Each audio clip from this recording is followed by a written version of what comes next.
మా మతమే గొప్పది, మీ మతం అగ్బది, ఈ దునియా అంతా మా వల్లే ఉండాలి, మా మతమే గెలవాలని నిత్యం దునియా అంతా ఏనో జాగల కొట్టుకు జత్తనే ఉన్నారు కొందరు. మనుషులను ఇడదీసి మనిషిని మనిషిగా చూడని ఆటి కోసం యుద్ధాలు చేస్తున్నారు.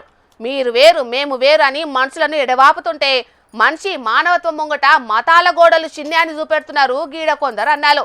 మానవత్వానికి మతాలు అడ్డం కాదని నిరూపణ చేస్తున్నారు.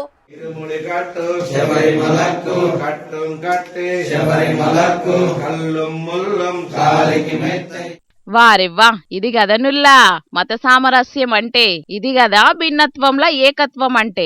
మానవత్వానికి మతాల అడ్డం కాదని చూపెడుతున్నారు జగిత్యాల జిల్లా మెట్పల్లి కాడ అయ్యప్ప స్వాములు. ముస్లిం అన్నలు ఏదన్నా పండుగ అయితే ఏ మత పొల్లు ఆ మత పొల్లనే దగ్గరికి తీసి సంబురంగా జరుపుకునేది చూస్తుంటాం. కానీ మెట్పల్లి కాడుండే కుతుబుద్దీన్ పాషా అనే గీ అన్న అయ్యప్ప భక్తులకు అన్నప్రసాదాలు పెట్టి అందరం సమానమే అని చూపెడుతున్నాడు. దగ్గర 25 మంది అయ్యప్ప స్వాములకు భిక్ష పెట్టి పాషాన్న ఇంట్లో చేయి గడిగిపిచ్చిండు.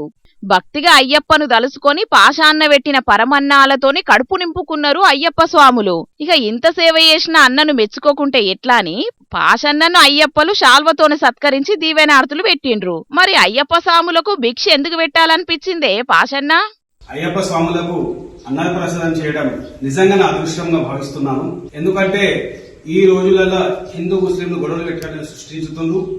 దానికి భిన్నంగా ఈ రోజు అయ్యప్ప స్వాములకు నేను అన్నప్రసాదం చేసి హిందూ ముస్లిం భాయ్ భాయ్ అని ఒక నిదానం ప్రజలకు తెలపాలని అన్నప్రసాదం చేయడం జరిగింది. సూపర్ అన్న, నీ ఆలోచనకు నీ ఆచరణకు హ్యాట్సాఫ్. దునియా మీద అందరు పబ్లిక్ నీ లెక్కనే అనుకుంటే గిన్ని కొట్లాటలు పంచాదులు ఉండనే ఉండేయి. జనాలు చూసిండ్రు కదా, గీల లెక్కనే కలిసిమెలిసి మత సామరస్యాన్ని కాపాడి బయటి దేశాలకు ఆదర్శంగా నిలబడాలి. ఏమంటున్నాం?